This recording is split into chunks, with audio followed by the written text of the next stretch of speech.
Kembali lagi saya Mega di sini. Saat ini saya ingin menginfokan bahwa kematian seorang pria berkulit hitam bernama George Floyd menjadi sorotan dunia.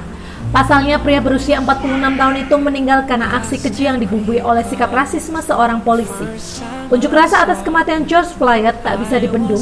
Massa berkerumun di depan Gedung Putih dan mulai mengunci kantor pemerintahan. Kasus ini tak sesederhana kasus pembunuhan lainnya.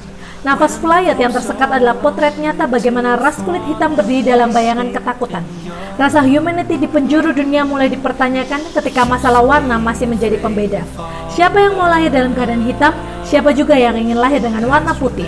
Semua sudah digariskan, jangan menyalahkan mereka yang berkulit lebih gelap daripada kita.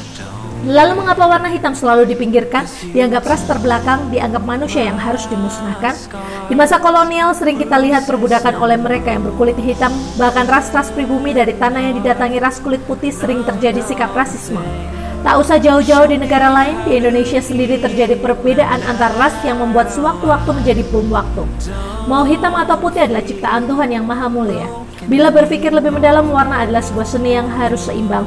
Terlebih dalam membuat alam semesta raya di mana keseimbangan itu terjadi ketika ada siang dan malam, ada baik, ada jahat, ada putih juga ada hitam. Bayangkan bila manusia tak diberikan warna kulit yang berbeda, apa yang terjadi? Tidak adanya keindahan di dunia ini. Warna-warni yang bisa kita lihat dari berbagai macam benda oleh mata adalah bentuk seni yang tidak bisa diungkap dengan kata.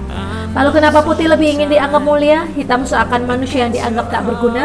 Itulah sikap sombong dari mereka yang berwujud lebih rupawan, lebih dari segalanya. Disinilah kesalahan terjadi, padahal tanpa adanya hitam, maka putih adalah hal yang wajar dan biasa saja. Tanpa adanya putih, hitam pun menjadi hambar. Antara hitam dan putih saling membutuhkan. Mau warna apapun, pada akhirnya kita akan berakhir di dalam kubur. Sebagai bangsa dengan warna kulit beraneka ragam di Indonesia, inilah yang harus kita pelajari. Hitam bisa jadi ia adalah sebuah mutiara karena hatinya yang putih bak pahlawan.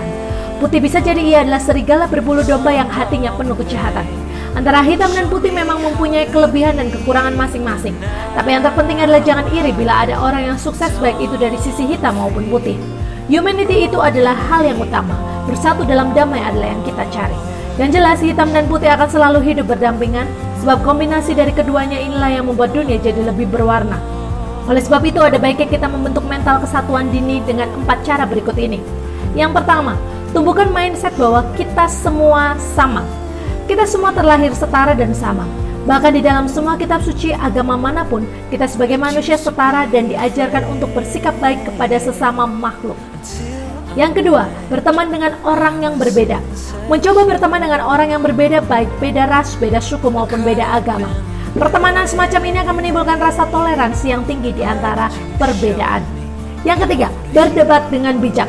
Kalau kamu sedang beradu argumen dengan orang yang berbeda ras atau agama denganmu, cobalah untuk menggunakan kata-kata yang halus dan bijak. Berdebatlah dengan kedewasaan, tetapi hindarilah pertengkaran. Yang keempat, membaca buku yang mengajarkan kedamaian. Cobalah untuk sering membaca buku yang mengajarkan kedamaian, toleransi, dan perilaku santun lainnya. Itu tadi ya friends, 4 tips yang dapat kamu lakukan untuk membentuk kesatuan dan menangkal sikap rasisme.